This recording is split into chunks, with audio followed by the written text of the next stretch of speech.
Halo sahabat Orbit. Apa kabar? Semoga sehat selalu. Amin. Kembali lagi bersama Orbit. Obrolan Bintang tamu Marching Band. Oke, Kak Ari. Sip. Sedang apa kita hari ini? Sedang apa? Sedang apa? Jadi Oke, nostalgia. pasti karena kita ini Orbit ya. Yes, Kita udah keberapa ya by the way ya? Kalau nggak salah kelima. Kelima Oh, ya, luar biasa, kelima ya. kelima. Terakhir kita kemarin sama Pengusaha produser semua. ya, Iya. Bukan produser, CEO, betul, sama CEO, salah satu pengusaha marching band Yes, ya. tentunya pastinya. Betul. Nah sekarang Sekarang ini luar biasa banget.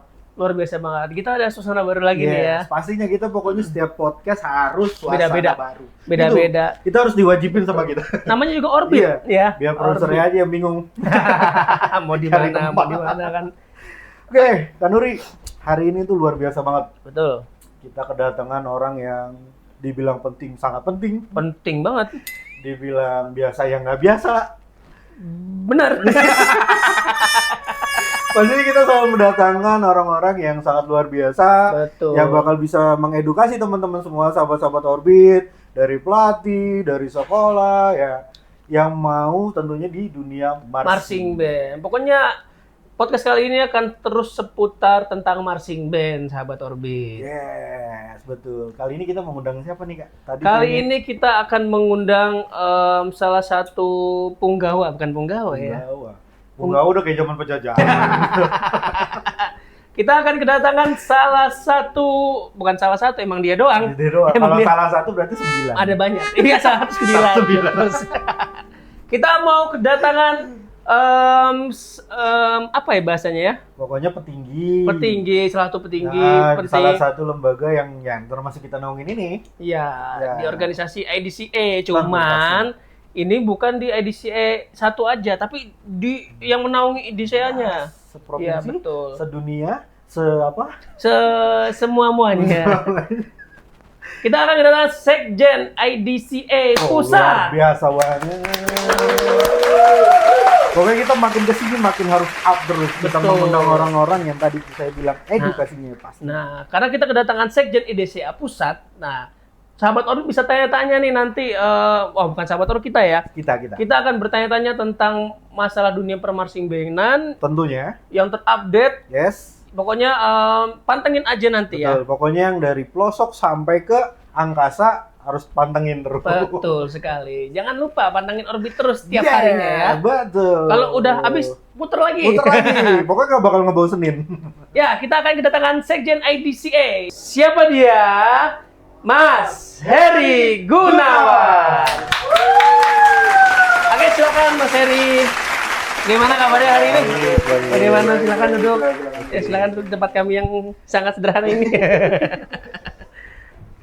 Oke, ini dia Mas Heri Gunawan dari IDCA Pusat ya. Ya. Bukan salah satu, tapi Sekjen IDCA Pusat. Tentunya yang tadi kita janjikan, kita akan panggil semua yang mengisi itu pasti akan mengedukasi. Betul. Mungkin ini sangat menarik ya, karena ini Mas Heri ini adalah Sekjen dari IDCA Pusat. Nanti mungkin akan banyak obrolan sangat menarik sekali ya buat sahabat-sahabat Orbit Pokoknya yang kita menonton. tambahin data harus menarik. Betul, harus menarik ya. Oke, Mas Heri, bagaimana kabarnya hari ini?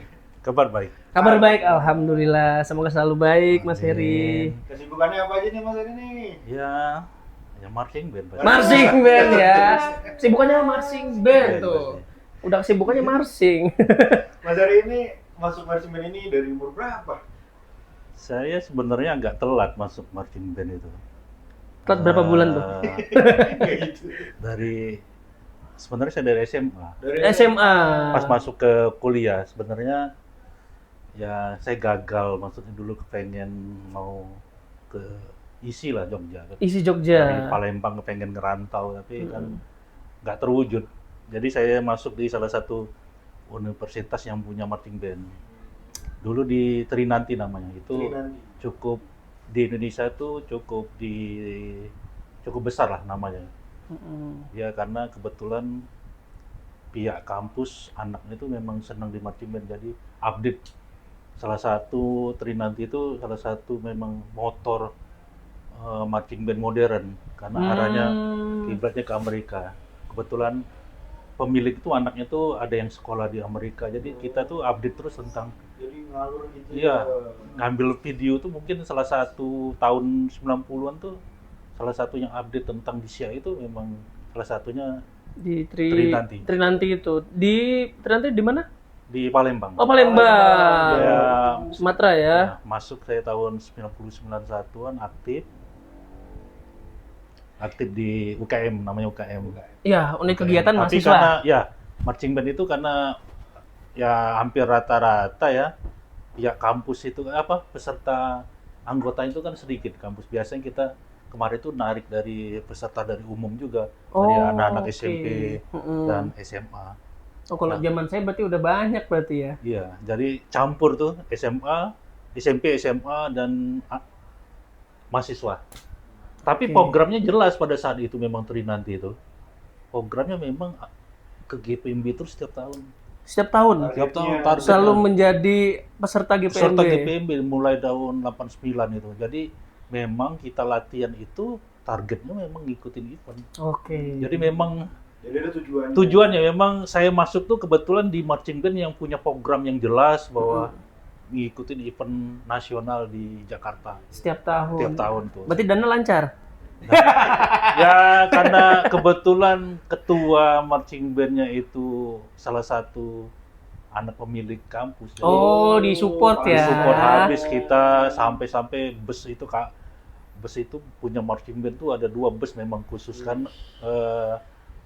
untuk nganter ya. Iya. Kalau datang sendiri, tapi kalau pulangnya selesai latihan itu diantar ke tempat masing-masing. Ya itu awalnya di situ, tapi terakhir saya 95 saya tamat kuliah ya karena pada saat ikut lomba tahun 93, 94 ketemu teman Jakarta. Pada saat itu kebetulan band Jakarta itu Crescendo itu mau bekerja sama dengan Trisakti, bekerja sama mau ikut lomba di Australia. Oh, luar negeri. Ya, kebetulan saya tamat langsung tuh 9 Daftar di wisuda. Crescendo. Iya 95 saya wisuda bulan Mei itu saya langsung ke Jakarta itu. Main di Crescendo kebetulan pelatihnya sama Mas Kerun. Itulah titik awal saya berkecimpung marching band dari 90 95 saya pindah.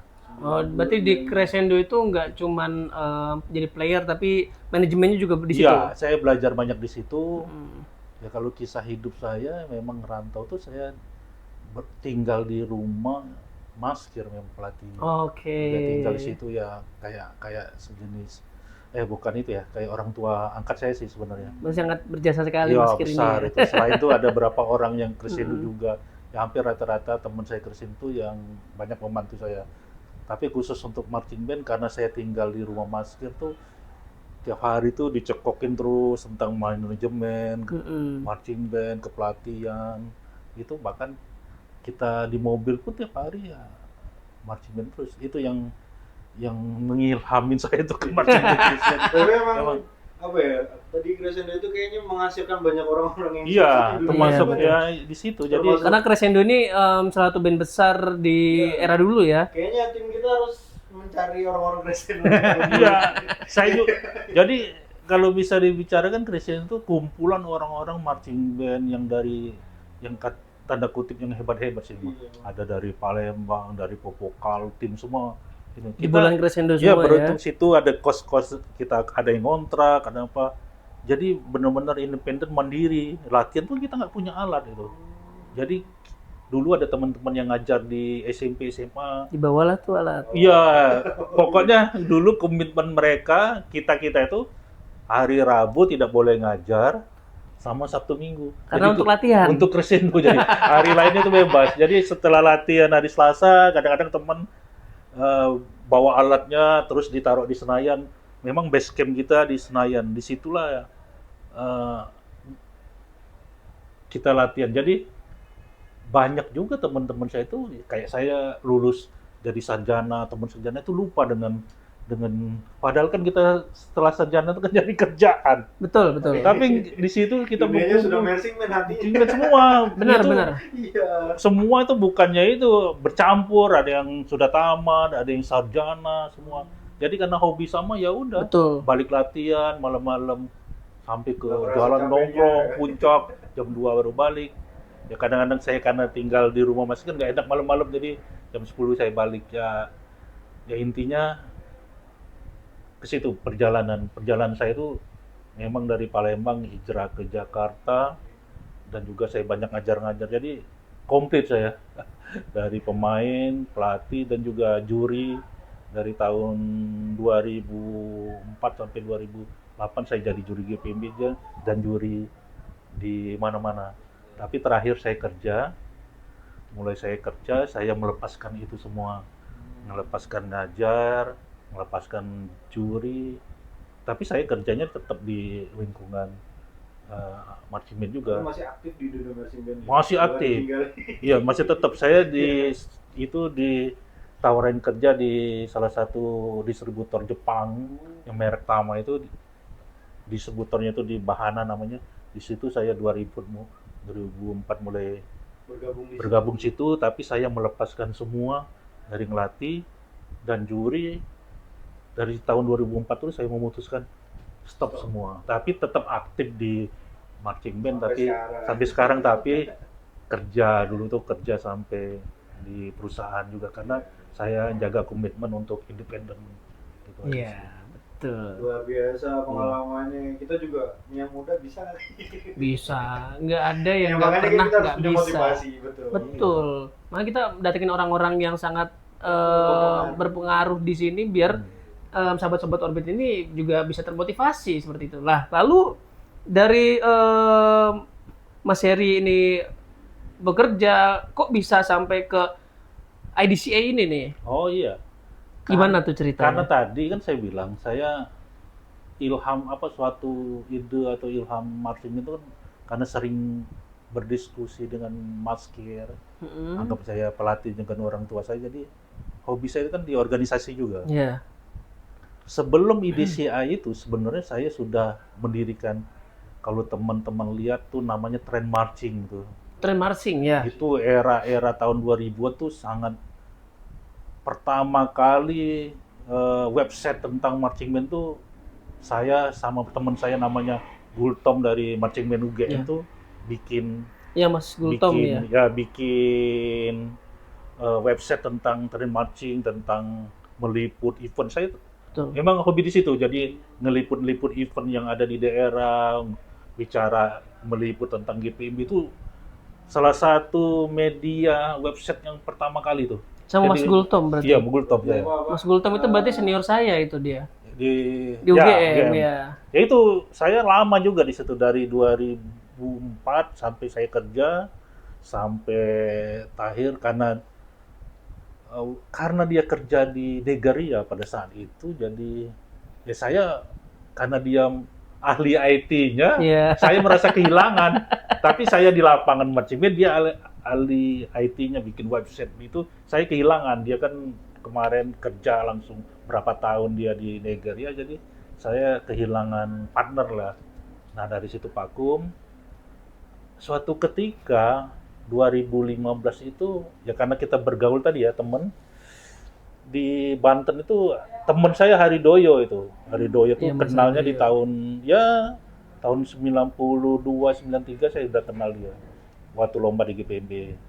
Dia salah satu pendiri juga di Sorosuan Banten kan. Iya. Nah pada saat itu ya kita sering berkomunikasi karena juga saya kerja di distributor alat, kebetulan Sorosuan juga butuh alat-alat, ya kita sering berkomunikasi. Dia punya suatu ide atau keinginan untuk berangkat ke DCI ke Amerika. Itu tahun Sorosuan.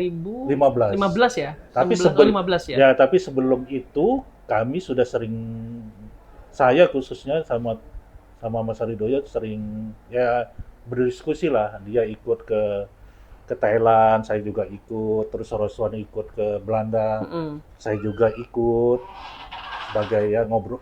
sebagai teman aja itu pada saat itu. Saya kayak sebagai distributor membantu Serosuan juga dari segi peralatan ya sampai tahun 2015.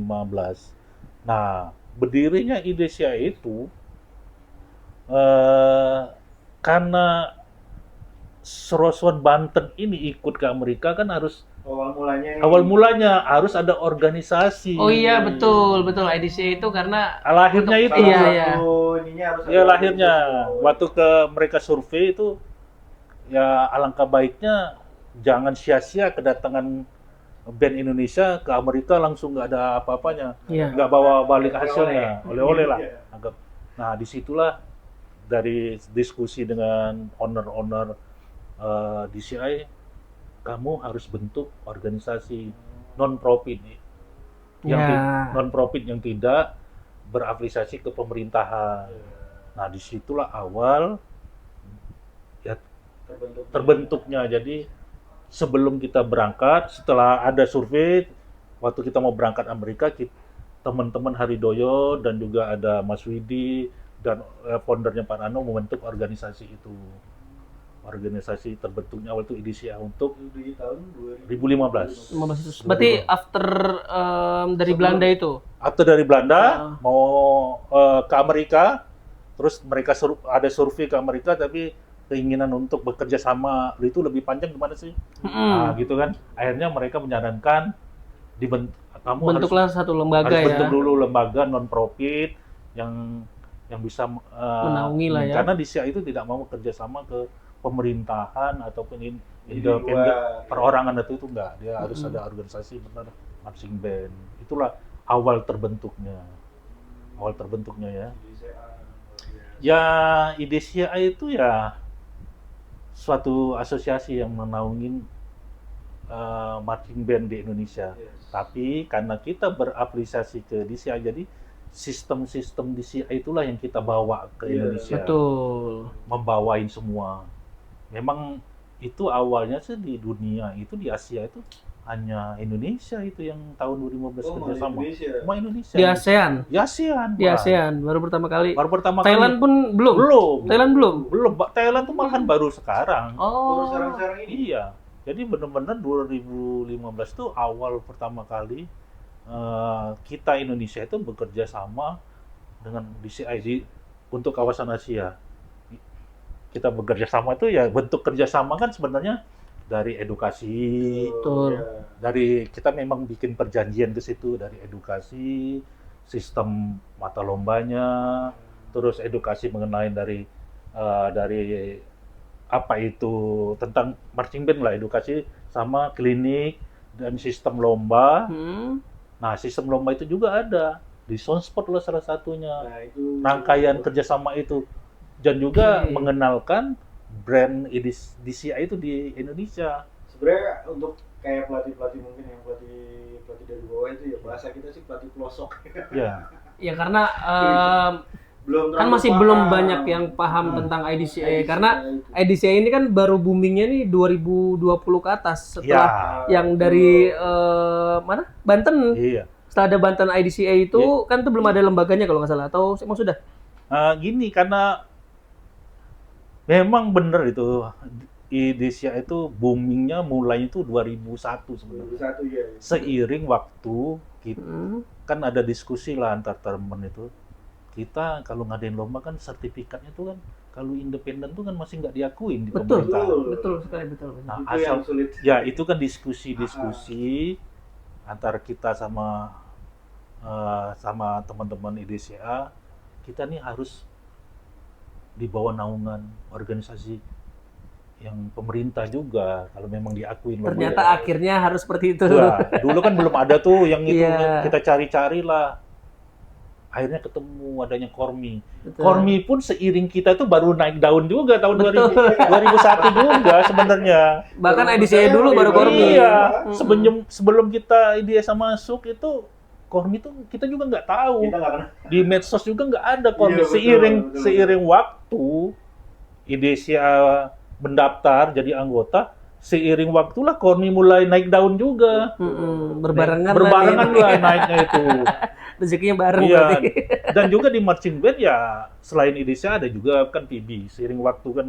Tapi Idesha dulu yang masuk, baru selanjutnya PB. Jadi di Kormi itu ada 2. Nah, karena tadi kita event biar diakuin, sehingga kita ya masuk menjadi anggota Kormi, biar sah, biar dia naungin oleh pemerintah. Jadi secara ini Idesha itu legal. Kita membentuk itu semuanya dari akte, terus notaris, semua itu lengkap kita. Perpajakan juga Perpajak aman. aman. Terus kita masuk juga di anggota Kormi.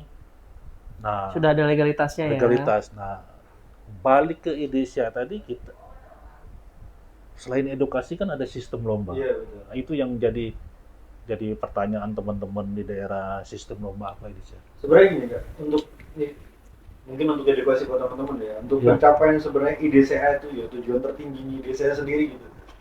Untuk apa ya, utamanya untuk di Indonesia itu seperti apa gitu? Ya seperti umum lah, kita mendirikan organisasi bahwa kepengen marching band Indonesia itu maju. Ya kebetulan kita beraplikasi ke Amerika, ya kita pengen mengembangin benar-benar marching band Indonesia itu model seperti yang kita inginin di Amerika. Ya minimal KW1 super lah ya. Iya gitu, dari sistemnya semua kan. Dan juga kita kepengen ya kan kita tidak mungkirin bahwa di Indonesia ada banyak sistem-sistem Betul. organisasi. Nah ini di sini mungkin banyaknya. Ini mungkin Ya. tantangan buat IDCA Iya. ya. Ya kita juga tidak mau kita bebas aja ya. Maksudnya bebas itu kita menghargai sistem organisasi lain. Maksudnya kita seiring sejalan. Karena tujuan kita juga Sama positif, sebenarnya. Iya, mengembangkan. Seperti kita di PDBI kan ada mata lomba juga. Betul. Iya. LBB, LKKB, LBGP. Nah, itu yang sistem dia. Nah, sistem kita Indonesia kan kita mungkin kalian sudah tahu teman-teman marching band, kita beraplikasi ke Amerika kan mereka punya mata lomba drum corps, Ya. mata lomba sound sport, drumline battle. Nah, tapi kalau street parade mungkin ada, tapi itu memang ciri khas kita yang bentuk lomba street parade. Sama kalau flag ensemble kan karena ada di WGA-nya, ya. jadi kita masukin di sistem lomba IDCA-nya. Ya. Nah ini kan sebenarnya masih banyak dari teman-teman di luar sana ya yang masih belum mengenal sistem IDCA. Bahkan pun pertama kali IDCA muncul untuk melakukan lomba, mungkin masih pada kaget nih untuk sistemnya. Nah ini mungkin salah satu tantangan untuk IDCA, bagaimana caranya memberikan ini loh sistem IDCA sebenarnya kita bisa melupakan dengan sistem lama dan kita memberikan sistem baru tuh gimana itu Iya, caranya Mas? Dari tahun 2015 sampai sekarang kan tidak henti-hentinya untuk melakukan sosialisasi. Ya. Tapi kan kita balik bahwa organisasi kita ini non profit. Ya. Butuh dana untuk kita sosialisasi ke daerah-daerah. Tapi dalam tiap tahunnya kita sering, tapi nggak semasif yang diinginin. Ya. Karena terbentur masalah pendanaan. Tapi kita berusaha apapun kita terus lakukan sosialisasi. Dari tahun 16-17 kita udah sosialisasi. Sampai kemarin pun kita sosialisasi tentang sistem ini satu apa, mata lombanya apa, dan juga juri-jurinya. Ini kan bersenambungan antara sistem dengan juri. Dengan event. Kalau kita sosialisasi dengan eventnya aja, mata lombanya, kalau jurinya nggak kita edukasi, nggak sinkron nanti. Betul. Kan kita kan biasanya gini, kalau event kan ada yang namanya technical meeting ya. Iya.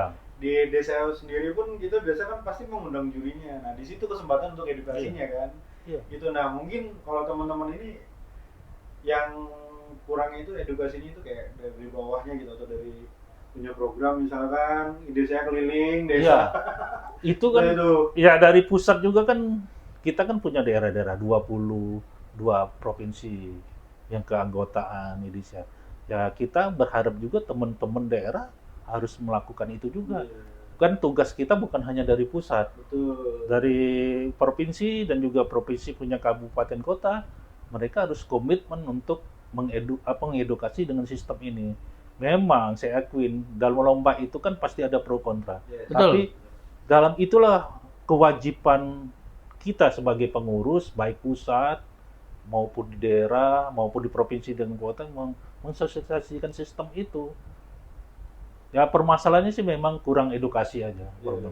Oke, kita berharap ya, mumpung ada sekjennya langsung Sekjen pusat nih. langsung dari Tapi, pusat. Untuk saat ini kan mungkin IDCA dulu terbentuknya berarti di Banten awal mulanya. Awal di Banten. Awal mulai di Banten dan sampai saat ini terpusat di di Jakarta. Jakarta ya.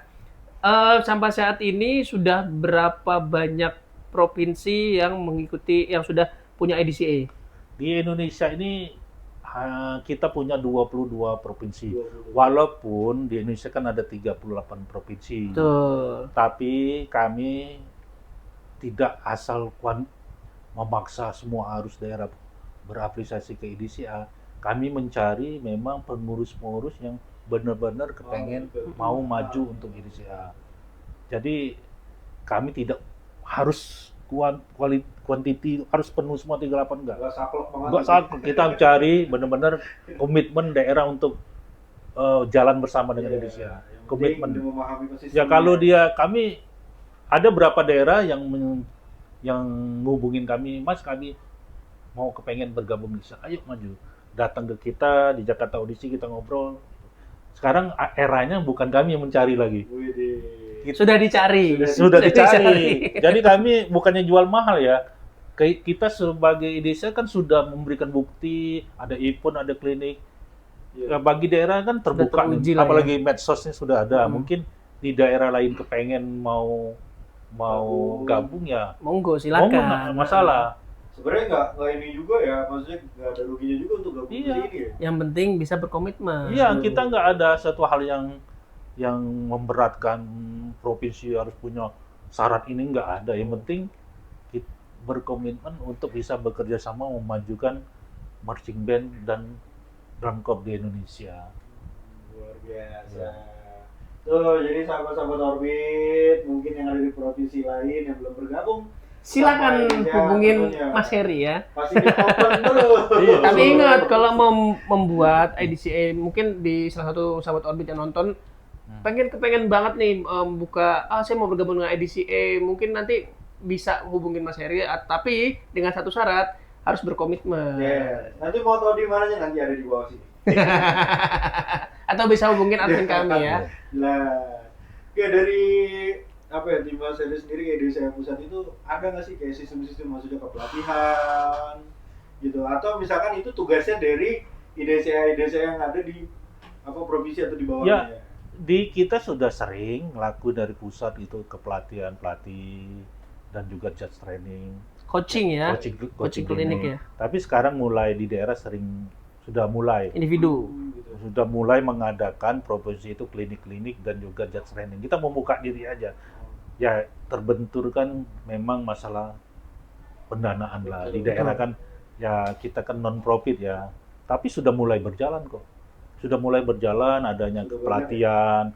Kemarin saya pulang dari tour ya dari Makassar, ada klinik untuk pelatih dan juga judge training. Begitu juga di Medan. Mungkin nanti Agustus ada di Jakarta. Bulan ini. Di mana tuh? Di Jakarta, Jakarta? di Cijantung nanti. Cijantung. Kita ngadain ke pelatihan buat pelatih. Yuk, para pelatih, ada lagi Ya. tuh. Oh, ini bahasanya sertifikasi berarti ya? Ya, sertifikasi pelatihan. karena sekarang kan di Jakarta itu ekskul itu membutuhkan kadang-kadang syaratnya harus ada sertifikat pelatih. Betul. Sekarang sekolah-sekolah udah banyak yang menyertai kalau misalnya silakan mau melatih tapi ada sertifikatnya enggak? Betul. Iya, Itu nah kan- sekarang jadi masalah juga buat para Iya, pelatih. menurut tuh. saya sih syarat itu kan wajar ya. Karena kan Biar sekolah tahu nih, nggak mau kompeten atau enggak mencari nih. sesuatu yang nggak jelas kan. Iya. Kalau dengan modal sertifikat tuh mereka percaya bahwa pelatih ini sudah memenuhi syarat. Iya. Nah, itu dasar itulah saya juga kebetulan dari IDCA DKI, kami mengadakan tanggal 22 ngadain kepelatihan khusus dan juga bukan DKI, maksudnya Open. bisa juga untuk daerah lain, tapi topiknya itu sertifikasi kepelatihan memang untuk Tapi pelatih itu maksudnya untuk sertifikatnya sendiri kan yang ngeluarin dari pusat DKI-nya atau dari DKI, dari ngeluarin. DKI? Dari DKI. Ya teman-teman tuh ayo. Bulan Agustus ada coaching klinik di Jakarta di Itu sertifikasi pelatih. Nah, coaching sertifikasi klinik pelatihan. Beda ya? kita bekerja sama dengan Tama Oke. dari Jepang. Wow, luar biasa. Tamanya memang khusus dari Jepang kerjasamanya, bukan dari Indonesia. Datang ke sini nggak? Nanti ada. Wah, ada Pasti juga. datang dong. Iya. Dari Tama Jepang itu mengirimkan salah satu pemain perkusi Blue Coats, namanya Rai Pujiwara tuh. Dia pemain Oke. Blue Coats 2004 sampai 2005. Widau. Jadi salah satu program IDC DKI coaching klinik itu mendatangkan pemain klinik percussion lah, klinik percussion ya. Nggak bakal nyesel tuh ikut. Ayo. Ingat bulan Agustus langsung daftar. Dibuka untuk umum ya? Dibuka untuk Dibuka umum. untuk umum. Kalau yang pelatih perkusi, tapi ada juga nanti klinik brass untuk pemain atau pelatih perkusi dan pemain brass ya. Saya nggak dimanfaatin. Betul. Gitu loh. banyak. Ya kita Boleh, kan salah satu program ya. Boleh Program di-spill biaya sertifikasinya berapa? Kalau biaya seperti sertifikasi itu 650.000. 650.000 Tapi- bisa ngajar di Iya. Nusantara. Yes. Ya sebenarnya biaya itu kan bisa dibalik ke mereka juga. Iya.